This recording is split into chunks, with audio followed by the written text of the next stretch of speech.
everyone, and welcome to this very interesting webinar where we will explore strategies to accelerate and multiply liquidity in Latin America. Please note that this event will be held in Spanish. However, this study will also be available in English for those of you who are not fluent in the language, okay?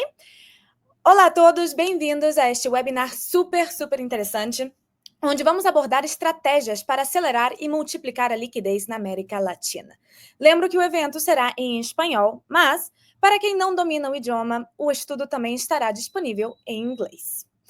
Hola a todos, bienvenidos a este webinar súper interesante, en donde se abarcarán estrategias para acelerar y multiplicar liquidez en Latinoamérica. Les recuerdo que este evento será en español, pero para quienes no dominan el idioma, pues el estudio también estará disponible en inglés. Es un gusto estar con ustedes en este evento el día de hoy. Mi nombre es Eloisa Ferreira, soy la coordinadora de CAFI, que es una red de inversores institucionales y ángeles que buscan apoyar a startups que estén abordando pues, desafíos en Latinoamérica, ¿verdad? A través de soluciones tecnológicas. Muchísimas gracias a todos ustedes que están conectados con nosotros esta mañana. Déjenos saber en el chat, pues, su nombre, de dónde nos saludan, ¿verdad?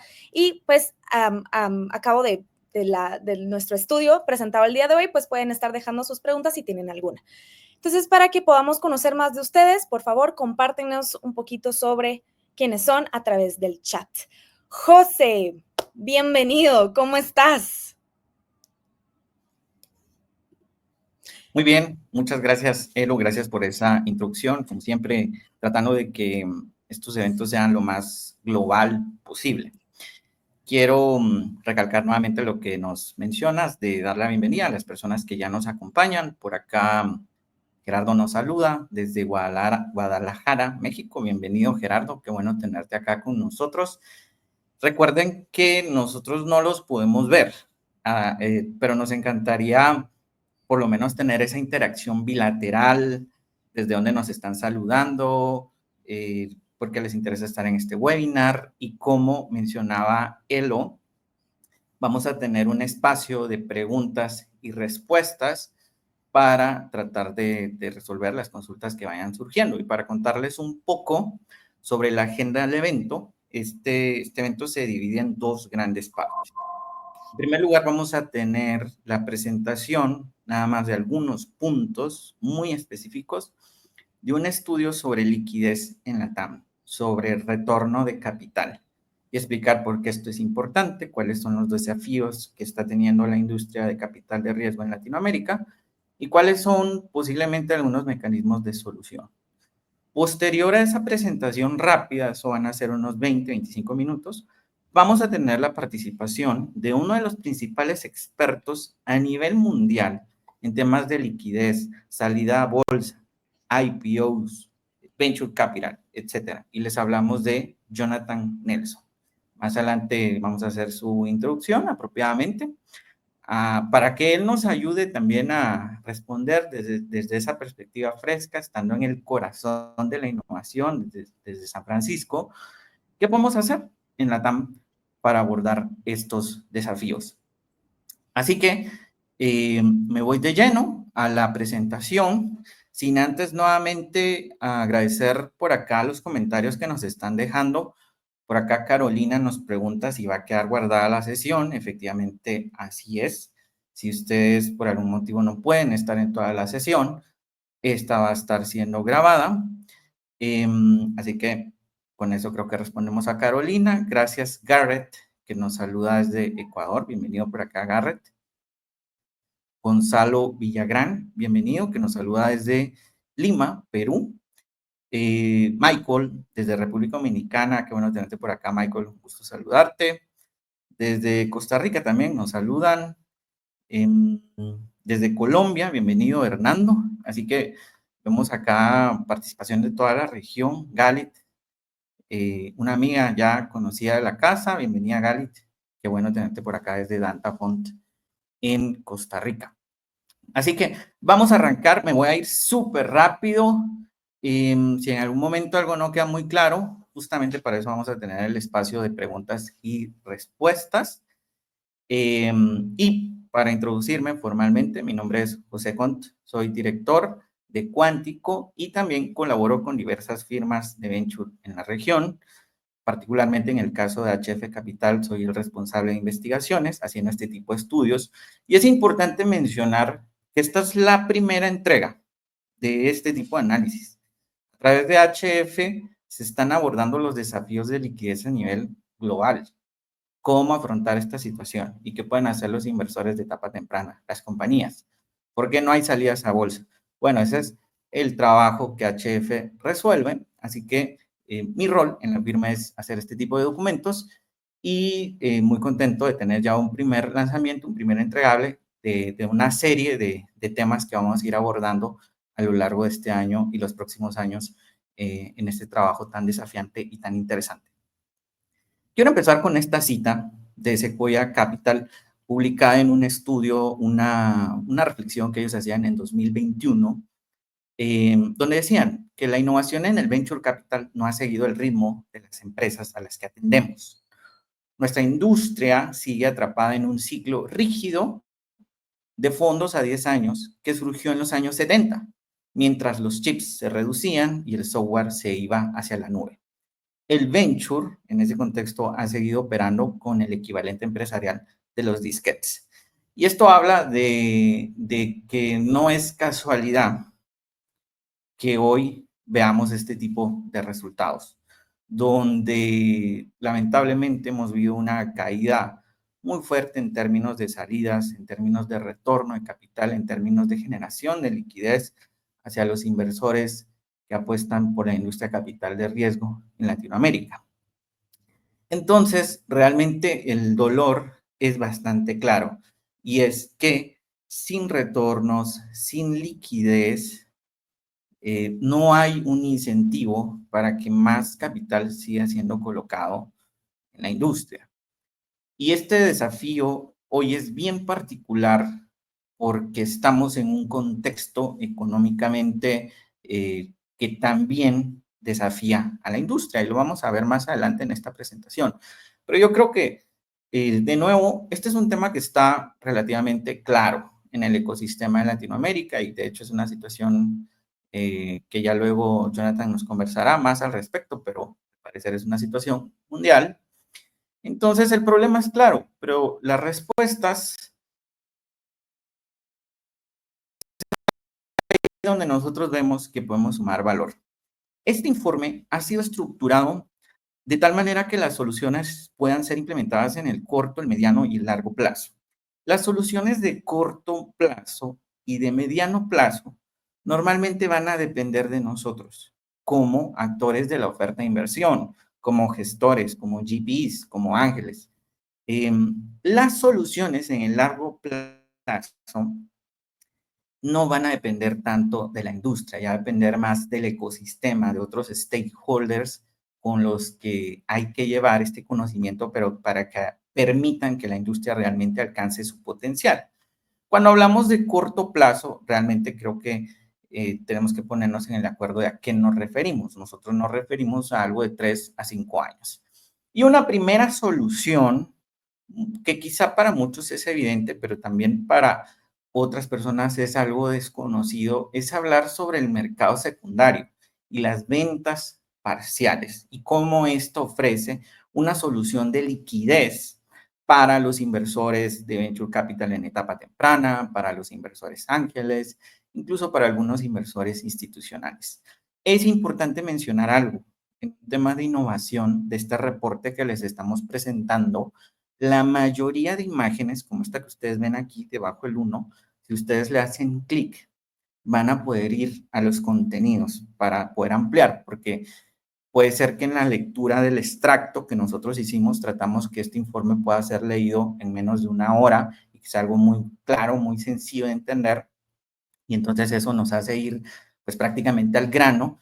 Puede ser que alguno de nosotros quiera ampliar o algún concepto no quede tan claro. Entonces, una innovación de este informe es que si ustedes hacen clic sobre las imágenes, los va a llevar a los documentos donde la información está ampliada. Y bueno, básicamente el mercado secundario responde a una operación que, digamos, no es primaria en el ámbito de inversión. De hecho, traemos una tabla explicativa, un slide explicativo de en qué consiste el mercado secundario de Venture Capital. Y básicamente son transacciones que involucran inversiones o activos previamente adquiridos, cuyo valor se encuentra en forma de participaciones accionarias en empresas privadas, digamos, startups, empresas respaldadas por capital de riesgo, donde estas acciones privadas se venden a otro inversor. Y esto no se hace en el mercado público, no se hace en una bolsa. Se hace, por eso se llama un mercado secundario, un mercado privado, como le queramos decir. ¿Y qué es lo que está pasando en esta industria? Bueno, está creciendo a nivel global. Existen marketplaces, digamos que son espacios donde entran personas que quieren vender sus acciones en startups y compañías privadas a personas que quieren adquirir esas compañías. Y algunos de los principales marketplaces a nivel mundial, como Hype, han demostrado que este mercado está en crecimiento. Y claro, cualquiera de nosotros puede pensar, sí, es que no hay liquidez y por lo tanto los inversores están buscando mecanismos. Ahora bien, lo interesante es que según Hive y algunas otras plataformas como Forge Markets, hay de hecho más compradores que vendedores. Y eso está generando una dinámica muy interesante, porque significa que los vendedores que están participando en este mercado no están vendiendo por desesperación, realmente están vendiendo a buenos precios, a costos y valores que son razonables y generan liquidez. Y acá, pues, de nuevo están los gráficos que evidencian esta información. Podemos ampliar luego más detalladamente en cada uno de estos puntos, pero lo importante es quedarnos con lo que mencionaba, que hay más compradores que vendedores, lo que está generando una fuerte demanda y claro que en un mercado de demanda y oferta, pues los precios son razonables. Tenemos una explicación y esto no solo está impulsado por los inversores de etapa temprana, por los fondos, por los ángeles, incluso los mismos colaboradores de las startups quieren participar en ventas secundarias, quieren participar en este tipo de operaciones y eso se vuelve un incentivo también para que ellos sigan estando retenidos en la compañía. Ahora el tema del talento pues es clave para que una compañía crezca. Y en la TAM, ¿qué ha pasado? Otro punto que se me olvidó mencionar, y quiero hacerlo también para que quede acá documentado, es que traemos muchos casos. Aquí hay algunas soluciones que parecen, digamos que teóricas, como que suenan muy lindas en papel, pero traemos casos muy recientes. Nos establecimos el reto de traer cosas que hayan ocurrido en el corto plazo, es decir, en menos de 3 años que se hayan dado en la TAM. Y acá traemos dos casos de operaciones secundarias. El caso de Manutara Ventures, que en 2024 vende parte de su participación en una fintech y donde obtiene un retorno interesante. O como el fondo de CASEC vende su participación en una compañía hacia otro fondo de crecimiento y eso pues le genera un retorno interesante para activar ese ciclo de liquidez hacia sus LPs o socios limitados o inversores institucionales como firma. De nuevo, si ustedes quieren ampliar en cada uno de esos casos, si hacen clic sobre estas imágenes van a poder ir a los documentos y como mencionaba Elo al inicio, este estudio va a ser publicado en inglés y en español para que con el idioma que nos sintamos más cómodos lo podamos consultar. La solución número 2. Es importante mencionar que no voy a explicar las 12 soluciones y mecanismos que traemos, porque pasaría aquí 3 horas hablando y tengo ya solo 10 minutos, más o menos. Solo les quiero presentar 4 o 5 soluciones y muy breve. 2. Visibilizar los casos de éxito en la región y preparar a los founders en el juego del venture capital. Y de nuevo, recordemos que estamos en las soluciones en el corto plazo, lo que podemos empezar a hacer mañana. No tenemos que esperar a 5 años para empezar a hacer esto. ¿Y qué es lo que ocurre? Lamentablemente en Latinoamérica existe como tipo un mindset de que aquí no se pueden hacer las cosas. Cuando yo escucho a un amigo mexicano, acabo de estar en la Ciudad de México, Es como un orgullo decir, somos el país con el peor tráfico. Pero si nos vamos a Panamá, pasa lo mismo. Si nos vamos a Colombia, pasa lo mismo. Y como que competimos por lo mal que están nuestros países y la región.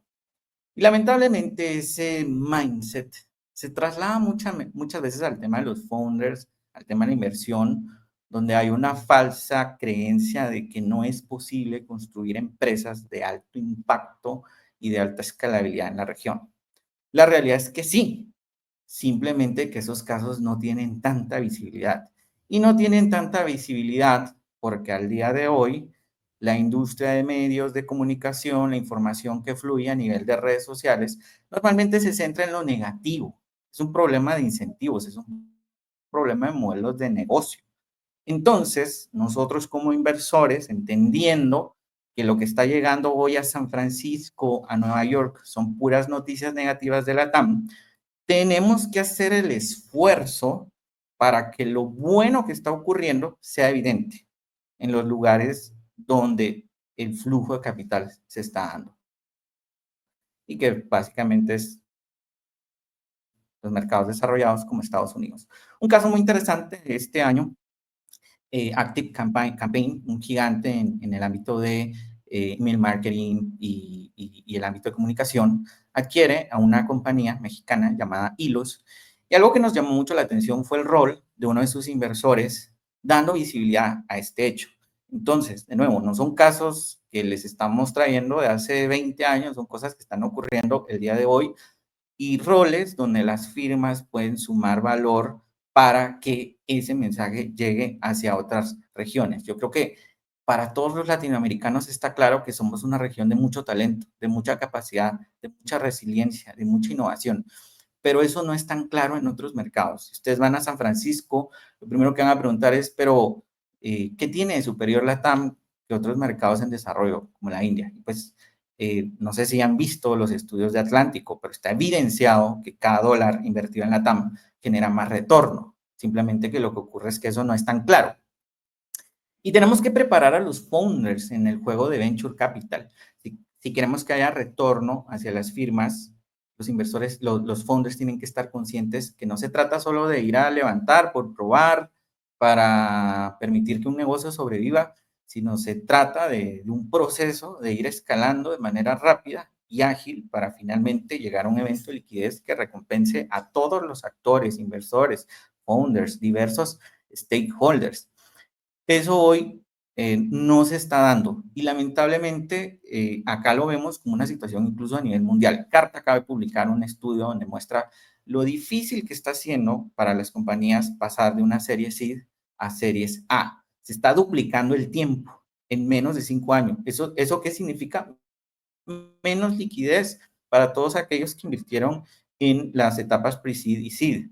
Y no es solo un tema de Estados Unidos. El segundo gráfico que vemos acá, que dice series en mercados emergentes, demuestra que del total de startups, en una muestra que hicieron en un estudio recientemente, el total de startups que levantaron capital el año pasado, en 2024, tan solo el 2%, menos del 5%, logró pasar a una serie A. Entonces, está siendo más difícil. Y eso no es solo por las condiciones del mercado, es un tema también de formación y preparación hacia las compañías de nuestro portafolio. ¿Qué se puede hacer? Ayudarlas en ese proceso, enseñarles ese juego, cómo funciona, cómo se hace, cómo tener un CRM para poder conectar a otros inversores, conectarlo con otros aliados que compartan la tesis con la que nosotros invertimos. Cosa que lamentablemente, cuando una firma es muy pequeña, no es posible hacerlo. Y eso es otro de los puntos que vamos a hablar más adelante. Paso a las soluciones a mediano plazo. Aquí es donde hay más oportunidad de mejora. Estas son soluciones de 5 a 10 años.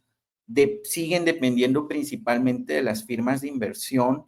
Entonces hay mucha capacidad de poder manobrear en este ámbito, simplemente que es un poco más complejo porque requiere que otras palancas se activen previamente, pero una tercera respuesta para que haya más liquidez en la TAM es la diversificación de portafolios y la profesionalización de la gestión de nuestras carteras. Creo que para todos es evidente que tan solo el 1, el 2% de las compañías en las que se invierte genera los retornos exponenciales, los famosos outliers. Entonces, si solo un 1, 2% de compañías generan esos retornos, lo lógico debería ser que invirtiéramos en portafolios ampliamente diversificados en muchas compañías. ¿Cuál es el problema? Que eso no está ocurriendo. Uno de los primeros fondos en demostrar esta tesis y su efectividad fue 500. Seguramente han escuchado de ellos. Si investigamos la historia de 500, ¿por qué se llaman 500 startups? Es porque la visión de sus GPs era invirtamos en la mayor cantidad de startups, por así decirlo, 500, porque nos vamos a exponer a outliers. Y efectivamente, esas tesis se ha cumplido. Al día de hoy es un fondo que ha invertido en más de 2.000, 3.000 compañías a nivel mundial. Y en un estudio analizaban que para que un fondo de etapa temprana realmente lograra exponerse a esas compañías que generan los retornos, que recuperan todo el portafolio, por lo menos había que invertir entre 100 a 200 compañías. De nuevo, eso no está ocurriendo en la región. Hay un estudio que fue publicado hace un par de años también sobre cuál es la distribución óptima en un fondo de venture capital. Y de nuevo, el análisis coincide en que se necesitan hacer muchas inversiones porque en una etapa muy inicial se carecen de datos. En una etapa muy inicial es muy difícil poder predecir lo que va a ocurrir con una compañía. Entonces, ¿cómo reduzco el riesgo sistémico y cómo me expongo a oportunidades que van a generar los retornos que espero? Pues me expongo a la mayor cantidad de compañías que mi fondo me permite. No vamos a entrar en profundidad de cómo desarrollar estas estructuras de inversión, pero les traigo un ejemplo muy interesante que es el de Loyal VC.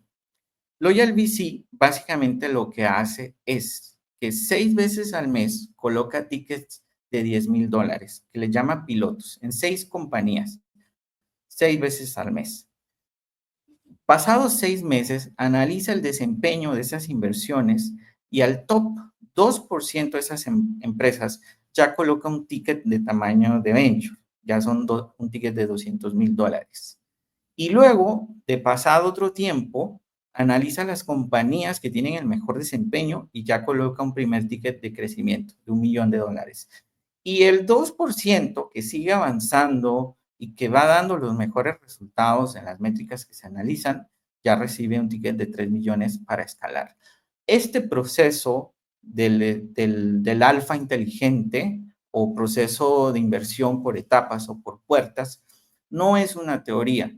500 es algo que ha sido la base de su estrategia de inversión. Tenemos Loyal VC y seguramente existen otros actores que acá no vamos a poder abordar.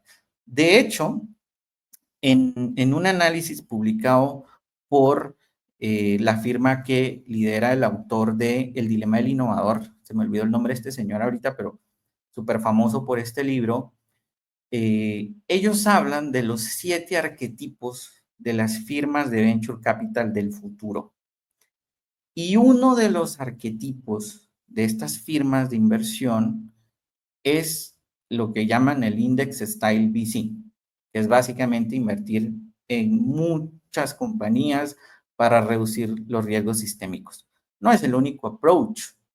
Puede ser que nosotros tengamos un portafolio más pequeño y vamos a tener que desarrollar otras habilidades, como volvernos un fondo especialista, un fondo ya no agnóstico, sino súper enfocado en un tema.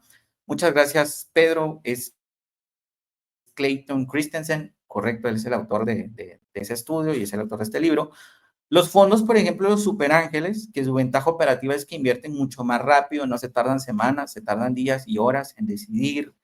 Los venture studios, el formato de venture as a service, que particularmente me ha sorprendido la evolución que ha tenido este modelo, donde por si no lo conocíamos, un ejemplo es el de Start Fund de Design Group, de VC Lab, de Founder Institute, donde básicamente te dan en automático el software, la capacidad, el entrenamiento, etcétera, para lanzar un fondo ya no en cosa de días, meses o años, sino en minutos. Ese es un modelo de Venture as a Service. Ya con las últimas recomendaciones, si se dan cuenta, me salté de la 3 a la 8 porque no me da tiempo de explicarles los 12 mecanismos de liquidez. Quería enfocarme en algunos que son los más prácticos de entender y que a veces son muy obvios, muy evidentes, pero no nos hemos sentado a pensar sus implicaciones. Y uno es la construcción de puentes más firmes entre Silicon Valley y Latinoamérica. Creo que todo el mundo sabe que Silicon Valley es la capital de la industria de venture, de innovación, etc. Es el estado, California es el estado donde hay más inversores de venture activos. Sin embargo, esa búsqueda de conexión con los inversores que están ahí para tener salidas de nuestro portafolio y liquidez no parece tan evidente. De hecho, una de las grandes barreras que digamos que sabotea esa conexión con el ecosistema de Silicon Valley es que en Estados Unidos los inversionistas latinos, latinoamericanos, representan menos del 2% de los profesionales de inversión en firmas de venture capital en Estados Unidos. A pesar que en Estados Unidos el 20% de la población son latinoamericanos. Y de hecho, recientemente de la plataforma en NFX publicaron un análisis llamado Los efectos de la red en donde estás construyendo. Y si adaptamos eso al ámbito de venture, podríamos decir que si en realidad nos interesa invertir en compañías, digamos que de AI o de tecnologías emergentes, deberíamos estar donde esa energía está. Y para los inversores, eso sería estar en San Francisco. ¿Qué quiere decir eso? Que nosotros en nuestro modelo de desarrollo de firmas tenemos que pensar cómo no solo conectar a los founders con el ecosistema de San Francisco, sino literalmente cómo estamos allí, cómo alguien de nuestro equipo está ahí para participar de esas conversaciones, para generar esas conexiones, para que podamos atraer ese capital y que este mercado también entienda las particularidades de la TAM. La TAM no es un calco del ecosistema financiero de Estados Unidos. Tiene sus propias barreras y sus propias oportunidades, y que son oportunidades muy buenas e interesantes. Las últimas dos soluciones que les quiero hablar es desarrollar más y mejor talento para la industria de venture y una que les traigo que también es sumamente interesante. Este tema es clave. Según un estudio del Latin America Venture Capital Compensation Report, el 100% de los analistas de firmas de venture y el 88% de los associates no cuentan, solamente cuentan con estudios de licenciatura, no cuentan con formación de posgrado, no cuentan con formación financiera especializada, con altas finanzas. Y sin ese conocimiento, no es posible llevar a las compañías a procesos de salidas exitosas, como el mercado de manejo, IPOs, mercados secundarios, porque todos estos mecanismos requieren una alta formación y preparación en el ámbito de inversión. De hecho, es muy interesante algo que está pasando, y es que a nivel mundial el mercado de money está creciendo, pero el mercado de money entre startups. Entonces, ¿cómo yo hoy puedo traer liquidez a mi portafolio? Trasladándoles ese conocimiento de cómo prepararse para una compra, cómo tener adecuadamente su medición, sus métricas, su tracción, cómo sobrepasar un proceso de due diligence para este tipo de operaciones. Pero si mi equipo operativo en mi firma no tiene la formación ni la preparación en estos ámbitos, claramente es imposible que yo pueda acompañar como firma a mi portafolio en procesos de salida si no tengo los skills necesarios para dar ese acompañamiento. Ahora, esas son cosas que podemos resolver en el mediano plazo y dependen mucho de nosotros. Las soluciones en el largo plazo, desde nuestra perspectiva, ya no dependen tanto de las firmas, ya dependen más de otros stakeholders. Y una de las soluciones más importantes para tener liquidez en la TAM, y aquí ya hablamos de un scope de tiempo, pues ya más de 10 años, es, por ejemplo, impulsar a los fondos de pensiones como el PIS de crecimiento. Lamentablemente en Latinoamérica la figura de los fondos de pensiones brilla por su ausencia en el ámbito de la inversión en innovación. Y muchas veces no es tanto que no quieran, no han obtenido los retornos que buscan o no se les ha explicado las características de lo que implica invertir en venture capital y los plazos también que implica invertir en este asset class. Pero para que veamos lo que pasa en Estados Unidos. En Estados Unidos, el principal inversor institucional de fondos de etapa temprana son los fondos de pensiones. En Latinoamérica es el actor más escaso en inversión de venture capital. Y a veces en la TAM nos preguntamos, ¿cómo se construyó Silicon Valley? ¿Cómo se llegó a ese ecosistema? La respuesta fue que en 1970, por un cambio de regulación, se les permitió a los fondos de pensiones poder invertir hasta el 15% de sus assets en venture capital. Y ese momento fue como el momento clave que permitió que esta industria despegara. Eso no ha pasado en Latinoamérica, a excepción de algunas honrosas alternativas que tenemos en la región, como el caso de Brasil. ¿Por qué el ecosistema de Brasil es tan fuerte? Porque existió un programa que se llama Innovar, que permitió a los 5 fondos de pensiones más importantes de Brasil invertir en assets alternativos. Y eso movilizó más de $2,000 millones de capital para la innovación. De hecho, en el estudio está, ustedes lo pueden ver en otra de los mecanismos de liquidez. Brasil es el único ecosistema de la TAM que no depende de capital extranjero. El 80% del capital que circula en venture en Brasil es local. En el resto de países de la TAM es al revés. El 80% del capital que circula viene de otras economías y no de nuestros inversores locales. Y eso es porque falta este apoyo institucional. Pero claro, para que los fondos de pensión puedan invertir en venture, se necesita un entorno regulatorio favorable para fomentar las salidas. Hay esfuerzos interesantes, hay esfuerzos que vale la pena aplaudir, como el caso de NUAM, que es una bolsa regional que empieza a ofrecer una solución. De nuevo, es en el largo plazo, esto no es algo para mañana, pero ya son mecanismos que hablan de ese espíritu de querer resolver y mejorar y de que existe voluntad para estos desafíos. ¿Y por qué esto es tan importante? ¿Por qué el ámbito regulatorio tiene un peso tan fuerte en los mercados de liquidez a nivel global? Bueno, para muestra un botón. ¿Por qué los IPOs se han caído en Estados Unidos? No sé si ustedes se han sentado a pensar eso. ¿Por qué no hay salidas en bolsa? ¿Qué está pasando? ¿Cuál es como la causa más fuerte? Porque claro que existen múltiples causas, pero ¿cuál es una palanca incisiva en el proceso de salidas a bolsa? Y son las tasas de la Reserva Federal. Este gráfico es contundente, yo casi me voy de espaldas cuando lo veo, donde es claramente evidente la relación entre las tasas de la Reserva Federal y la caída de las salidas a bolsa. Cuando esas tasas son altas, las salidas se caen. Cuando esas tasas son bajas, las salidas se disparan. Entonces, esto ya no depende tanto de nosotros, es un tema de educación hacia otros actores, hacia reguladores, hacia el sector público, hacia instituciones bilaterales que permitan generar diálogos en estos temas para traer liquidez hacia la TAM.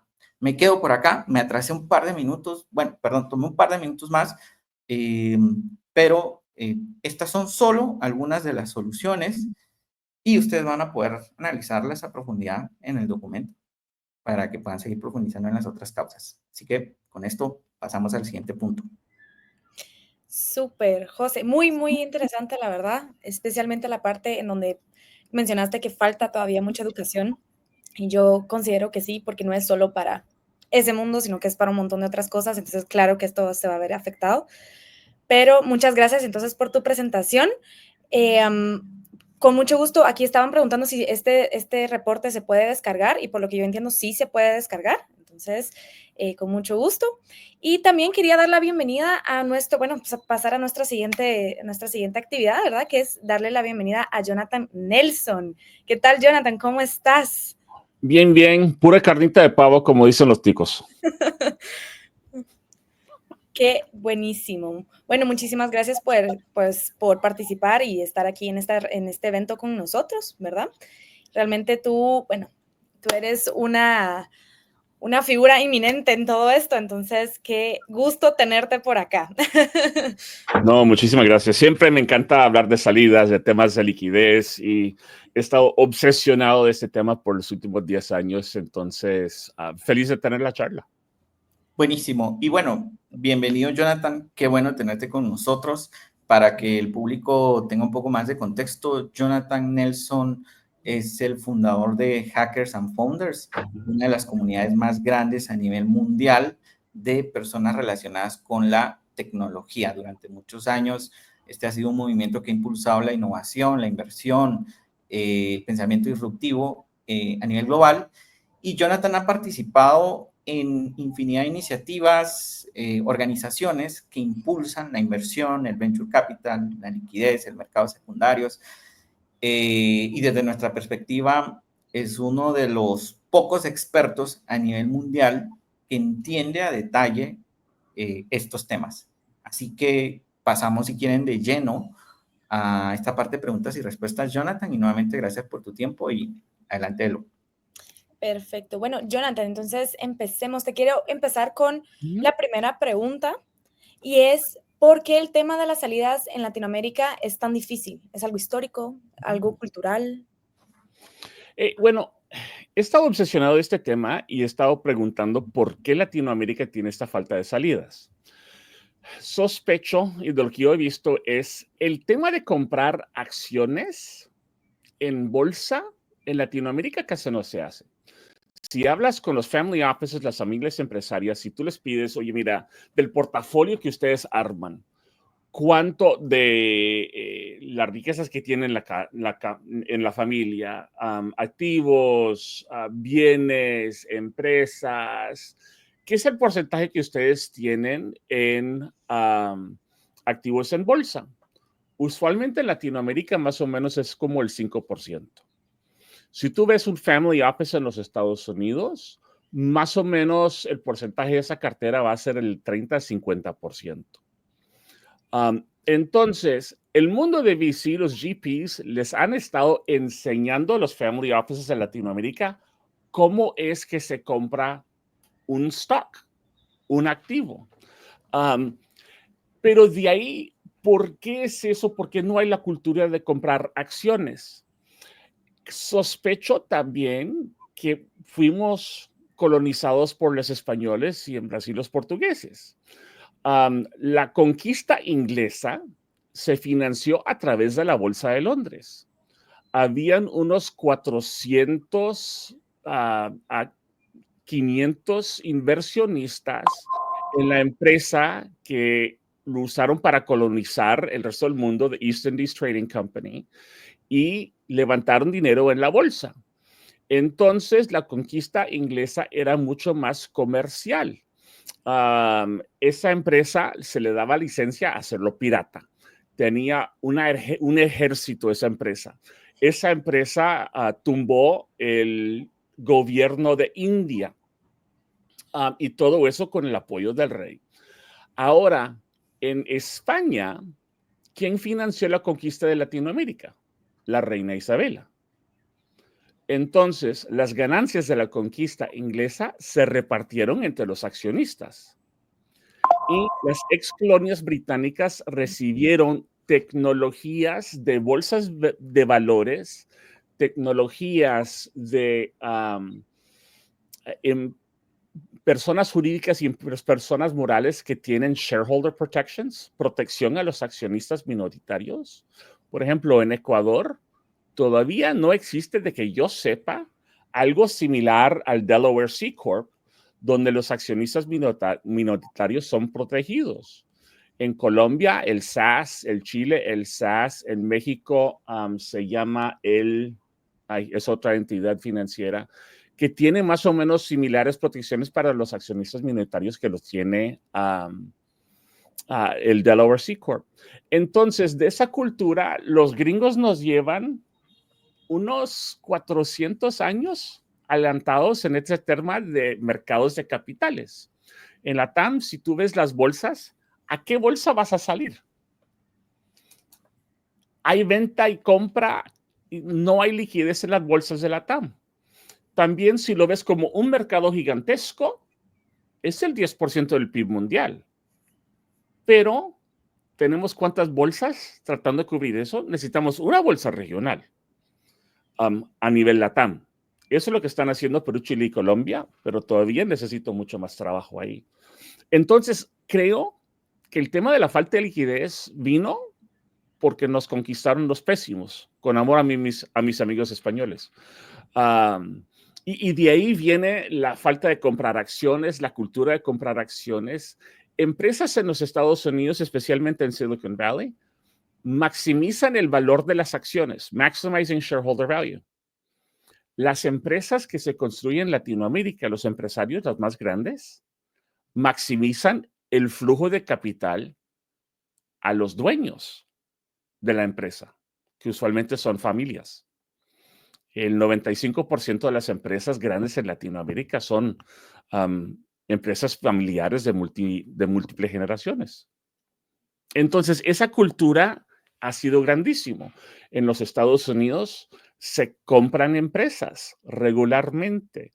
En Silicon Valley, el M&A es como las empresas hacen sus innovaciones. M&A es outsourced R&D. En Latinoamérica todavía no tenemos eso porque no hay una buena cultura de R&D en las empresas grandes de Latinoamérica. Ahora, en Brasil sí lo estás viendo. Estás viendo que las empresas más grandes que Brasil tiene, nos lleva unos 5 años al mundo hispanohablante de la TAM, en términos de ese tipo de M&A. Las empresas grandes de tecnología están adquiriendo, están consolidando las empresas más pequeñas. Hay una gran oportunidad para eso, para hacer roll-ups. Por ejemplo, si una empresa en México, una empresa en Chile, Uruguay, algo así, empieza a adquirir los competidores para hacerse una empresa más grande regional. Me encantaría ayudar con eso. Pero esos son los temas, creo, culturales y históricos. Definitivamente ahí tenemos un gran desafío y de hecho eso es uno de los puntos que se abordan en este análisis, que de nuevo ya no depende tanto de nosotros, que es la certeza institucional, ¿no? Pero igual no nos podemos excluir de esa responsabilidad. Es como un trabajo que todos tenemos que impulsar en conjunto de que nuestros mercados tengan certezas, porque el capital, al ser parte de un mercado que opera por oferta y demanda, pues va a buscar los mercados donde tenga una certeza, ¿verdad?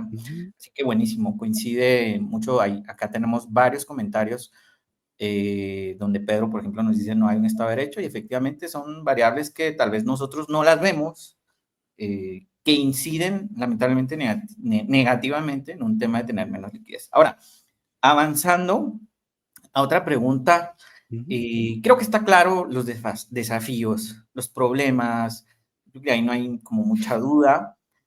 Ahora, desde tu experiencia, Jonathan, y según lo que tú has visto en mercados globales, innovaciones en la industria, ¿cuáles serían las 2 o 3 cosas más importantes que tenemos que hacer los inversionistas de Latinoamérica para mejorar este tema y acelerar la liquidez y las salidas? Bueno, cuando yo estuve en el SEC, hice un estudio para el gobierno federal por qué Silicon Valley recibe tanta capital de riesgo y por qué tan poca capital de ese tipo de venture capital se invierte al resto del país. Y el resultado de 2 años de estudio, por lástima, era un estudio interno y no lo publicamos, pero el resultado del estudio es el tema de liquidez y salidas.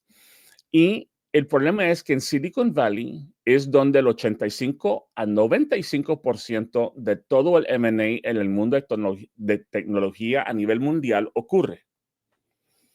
Entonces, si tú quieres vender una empresa de tecnología, ¿a quién lo vas a vender? A una de las empresas de Silicon Valley.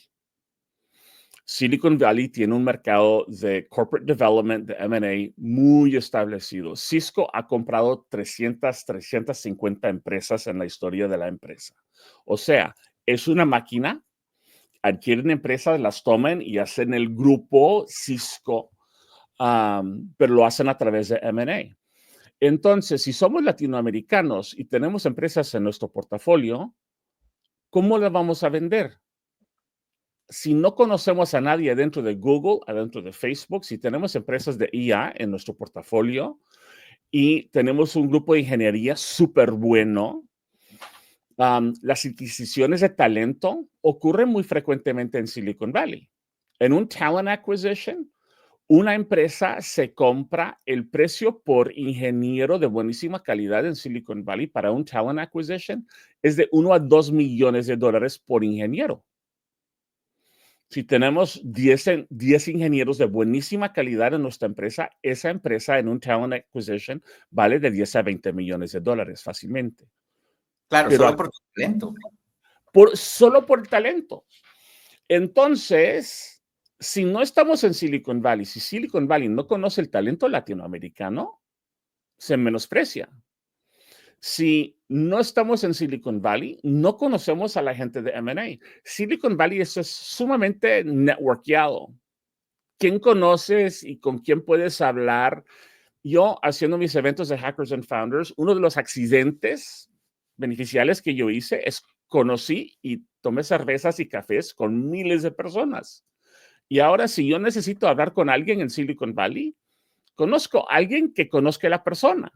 Y si tengo una oferta suficientemente buena para esa persona, usualmente puedo llegar a esa persona.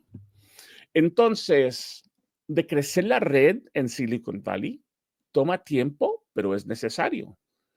¿Por qué los fondos y los eventos grandes de Venture Capital en Latinoamérica ocurren en Nueva York o Miami? Para mí eso es una locura. ¿Quieres vender tu empresa? Vente a Silicon Valley. Si quieres que una empresa quiere levantar una serie B, si General Atlantic o Kasek no te la invierte, ¿a dónde la vas a conseguir? Solo en Silicon Valley. Entonces, hay que construir más puentes de Silicon Valley a Latinoamérica, hay que construir más relaciones de Silicon Valley a Latinoamérica. Y la tercera y la última opción es, hay plataformas como Nasdaq Private Markets. Están súper dispuestos a ser plataformas y tener empresas de la TAM. Han tenido empresas brasileras. El problema es que no solo hay que dar oferta, tenemos muchos activos que queremos vender, pero también necesitamos traer demanda.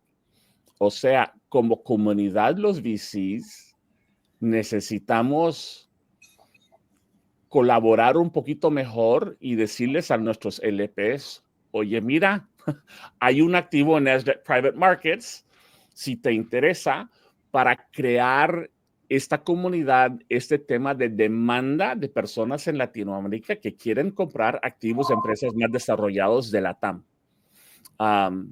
En las plataformas como Nasdaq Private Markets. Entonces, eso es algo que se puede hacer, va a tomar un poquito más coordinación y necesitamos colaborar en ese tipo de cosas para crear el ecosistema, para mejorar el ecosistema entero. Pero esas serían las dos cosas más grandes. Y la tercera, la Bolsa de Londres está súper hambrienta para tener empresas de tecnología de alto impacto. Después de Brexit, ellos están muertos de hambre para empresas de tecnología y el nicho del mercado donde ellos caben son empresas de 200 millones a 2,000 millones de dólares en valuación. Más de eso no pueden competir con las bolsas gringas, pero menos de eso están súper hambrientas, el marco regulatorio súper eficiente y súper enfocado en ayudando a empresas a levantar la capital que ellos necesitan para llegar al siguiente paso. Las bolsas de los Estados Unidos están optimizados para optimizar el tiempo y los dólares que cobran los abogados de mercados de capital. A los contadores que ganen lo más dinero cobran $1,000 la hora. Los abogados cobran $2,000 la hora. Los hedge funds hacen trading y se les paga cada cuatrimestre. Por eso hay que reportar, estando en bolsa, tienes que reportar tus finanzas cada cuatrimestre.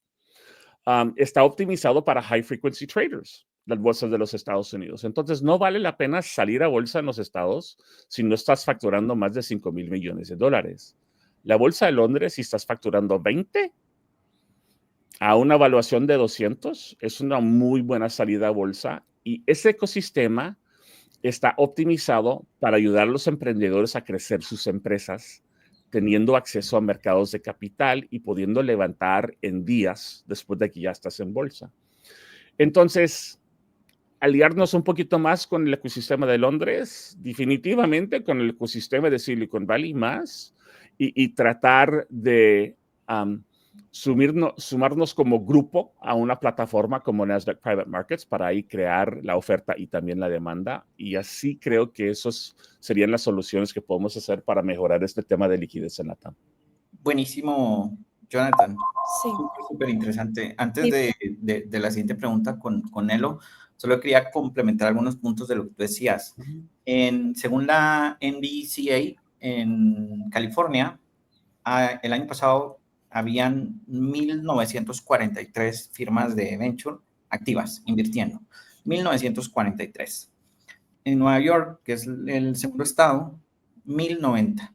Y Massachusetts, 338. Es decir, en Silicon Valley habían 7 veces más inversores activos que, por ejemplo, en Boston. Entonces, y claro, esa construcción de puentes no es vamos a hacer un tour, porque lamentablemente no funciona así, no es turismo tecnológico, sino realmente de ir, establecer puentes. Si soy una firma de venture, ¿por qué no tener talento allá también, participar de los eventos, hacer iniciativas?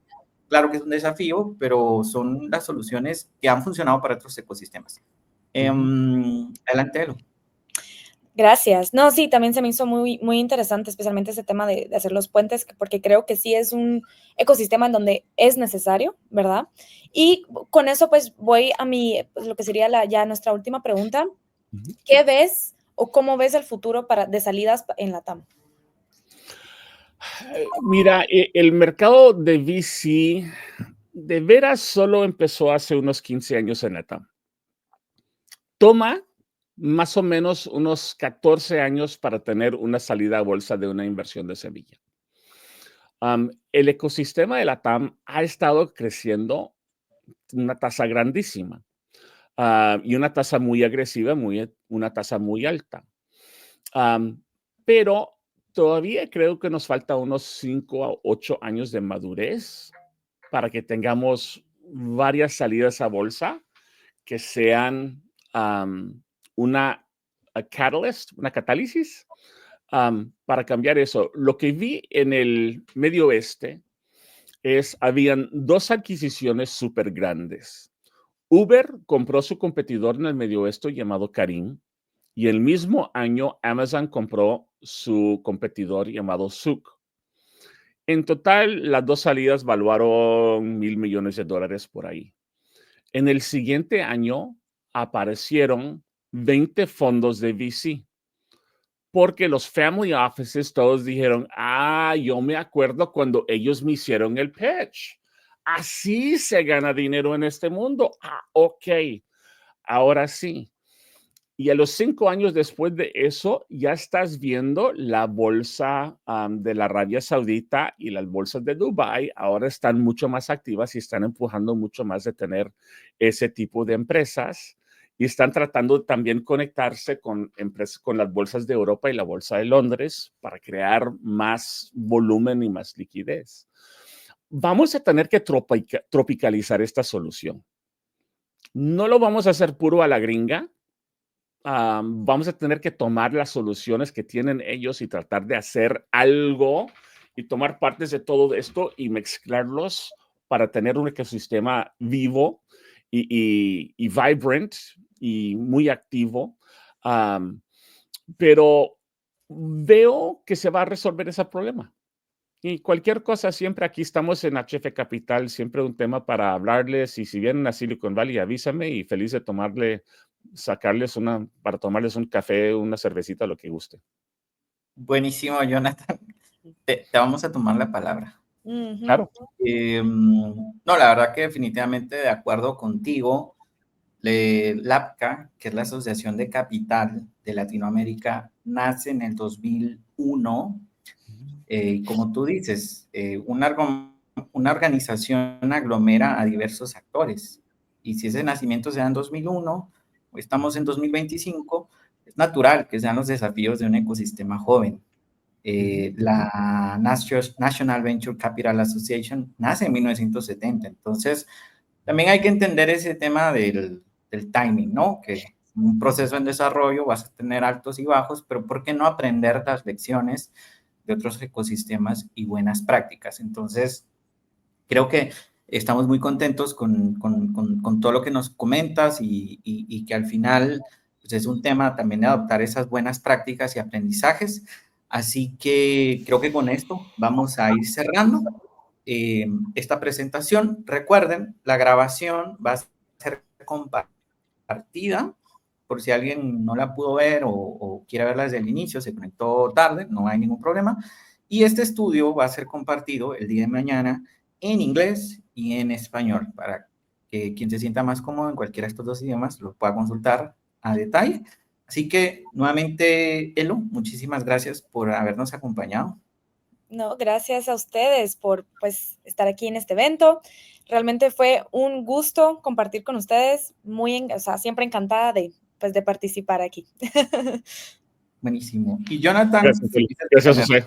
Por acá, un honor contar con tus aportes y por permitirnos apoyar en estos hallazgos a través del trabajo que hacen en HF Capital. Así que bueno, nos vemos a la próxima. Que sigan teniendo un buen lunes.